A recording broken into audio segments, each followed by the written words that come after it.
주기도문 하겠습니다. 하늘에 계신 우리 아버지여, 이름이 거룩히 여김을 받으시오며 나라의 임하옵시며 뜻이 하늘에서 이루어진 같이 땅에서도 이루어지이다. 오늘 우리에게 일용할 주심을 감사하며 우리가 우리에게 죄 지은 자를 사하여 준 것 같이 우리의 죄를 사하여 주옵시고 우리를 시험에 들게 하지 마옵시며 다만 악에서 구하옵소서. 나라와 권세와 영광이 아버지께 영원히 쌓옵나이다. 아멘. 찬송가 시온의 영광이 빛나는 아침 1절만 부르겠습니다. 여호와의 영광이 내 위에 임하였음이라. 아멘.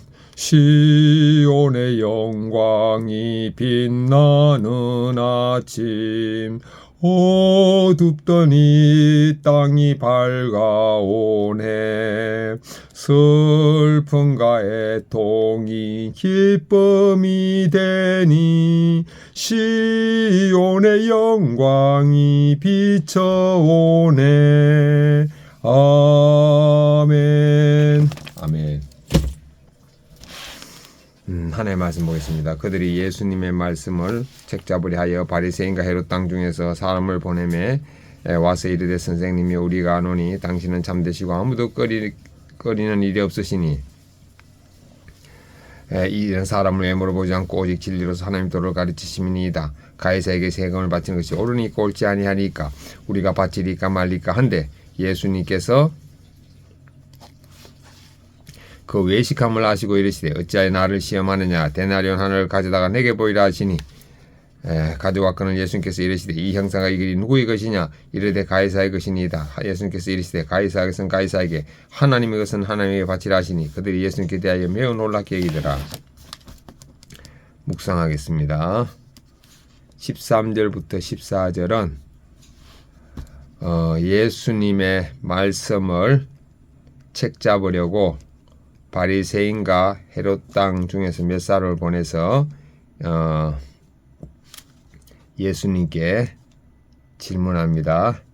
가이사에게 세금을 바치는 것이 옳습니까? 라고 질문을 합니다. 15절 봅니다. 예수님이 그들의 마음을 아시고 데나리온 하나를 가져오라고 합니다. 16절부터 17절입니다. 예수님이 데나리온의 형상이 누군 것인가에 묻고 난 다음에 가이사의 것은 가이사에게, 하나님의 것은 하나님께 바치라고 합니다. 예수님은 세상의 법도 지키고 하나님의 말씀도 지키라는 뜻입니다.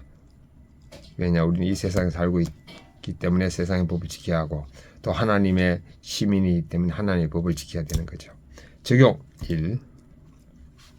저는 죽었고 예수님이 사심을 의식하면서 교통법을 지키고 세치기, 그 다음에 폰 보기 안 하겠습니다. 두 번째, 왼손은 주먹을 쥐고 예수님과 함께 십자가에 못 박혔음을 의식하고 오른손은 주먹을 쥐고 예수님과 함께 손잡고 있음을 의식하겠습니다. 아멘. 본문 해설 13, 14절 평소 적대적 관계였던 바리새인과 헤롯 땅이 예수님을 잡을 목적으로 연합합니다. 그들은 예수님께 가이사에게 세금 바치는 것이 옳은지 묻습니다. 주님이 옳다고 하시면 유대인들에게 비난을 받고 옳지 않다고 하시면 로마에 대한 반역죄로 고발당하게 됩니다. 이렇게 우리에게도 끊임없이 옳고 그름의 문제가 찾아옵니다. 영혼 구원을 목적으로 당신이 나보다 옳습니다 라고 인정할 때 다른 사람을 살릴 수 있습니다. 나에게 찾아온 옳고 그름의 문제에서 영혼 구원을 목적으로 분별하여 함정에 빠지지 않는 경험이 있습니까? 영혼 구원을 목적으로 분별하여 함정에 빠지지 않는 경험. 옳고 그름의 문제 잘 생각이 안 납니다. 예수님은 자신을 선생님이라 부르며 칭찬하지만 말씀을 책잡으려는 사람들의 외식함을 아십니다. 겉으로는 칭찬하지만 속으로는 헤아리는 그 마음, 그게 외식함이네요. 겉과 속이 다른 것. 하나님의 아들이신 예수님은 우리의 숨은 동기까지 다 아십니다. 하나님 앞에서는 우리의 행동뿐만 아니라 마음의 동기까지 드러납니다. 우리는 겉으로 드러난 행동만이 아니라 마음으로 지은 모든 죄를 회개하고 고백해야 합니다. 주일 예배뿐 아니라 일상생활에서도 생활 예배를 잘 드리는 것이 참된 예배입니다. 내 마음의 동기를 아시는 하나님 앞에서 날마다 회개함으로 일상에서도 예배자로 살고 있습니까? 살려고 노력합니다. 예수님은 가이사의 것은 가이사에게, 하나님의 것은 하나님께 바치라고 대답하십니다. 이는 세상 권위를 인정하되 하나님께 속한 자로 살라는 뜻입니다. 이제 곧 예수님은 로마 병사들의 손에 이끌려 십자가에 죽으심으로 우리를 위한 제물이 되실 것입니다. 이렇게 십자가의 지혜가 있기에 예수님은 자신을 죽이려는 자들까지 놀라게 하십니다. 십자가의 지혜로 나아갈 때 많은 사람이 놀라고 죽게 돌아오는 구원의 역사가 일어납니다. 가정과 일터의 문제 앞에서 십자가의 지혜로 결정하여 믿지 않는 사람들을 놀라게 한 적이 있습니까? 가정과 일터의 문제 앞에서 십자가의 지혜로 결정하여 믿지 않는 사람들을 놀라게 한 적. 옛날에 있었네. 끊임없이 내가 옳다는 것을 증명하려다 나도 죽고 남도 죽이는 저를 긍휼히 여겨주옵소서. 옳다는 것을 증명하려다 마음의 동기를 아시는 주님 앞에 저희 외식함을 회개하게 하옵소서. 모든 일을 십자가 지혜로 결정하여 다른 사람을 감동시키고 주님께 인도하게 하옵소서. 아멘. 하나님의 것입니다. 김명희님. 재작년 겨울 저희 가족이 새로운 처소로 이사하는 날 매서운 한파가 몰아치고 폭설이 내렸습니다. 길이 얼어붙어 이삿짐센터 직원이 미끄러지는 등 이사 과정은 순탄지 않았습니다. 그래서 저는 저녁 무렵까지 엉망인 집과 살림살이를 정리하느라 정신이 없었습니다. 남편은 그의 겨울부터 건강이 급격히 나빠진 상태라 다른 곳에서 쉬다가 저녁에 이사한 집으로 오기로 했습니다. 그런데 1층에 있는 엘리베이터를 타려면 7개의 계단을 올라가야 했습니다.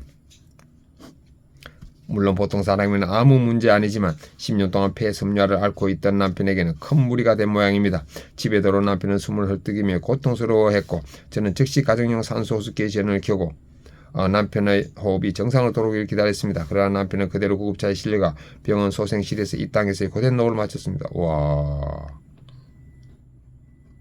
폐섬유화. 남편은 하나님을 깊이 사모하는 사람이었고 공동체에서 10년간 소그룹 지체들을 진실하게 섬겼습니다. 남편을 집 천국으로 보낸 뒤 저는 유능한 일꾼 같은 남편을 데려가시고 뒷짐지고 있던 저를 남겨두신 하나님이 불합리하다고 생각되었습니다. 게다가 남편과 작별할 시간도 허락해 주시지 않는 하나님을 원망하며 이것이 옳으니까라고 외쳤습니다. 그러다 말씀을 묵상하며 남편은 이것이 아니다라는 성령님의 깨달음을 얻었습니다. 제가 그동안 누려온 것이 전부 하나님의 것임을 인정하게 된 것입니다.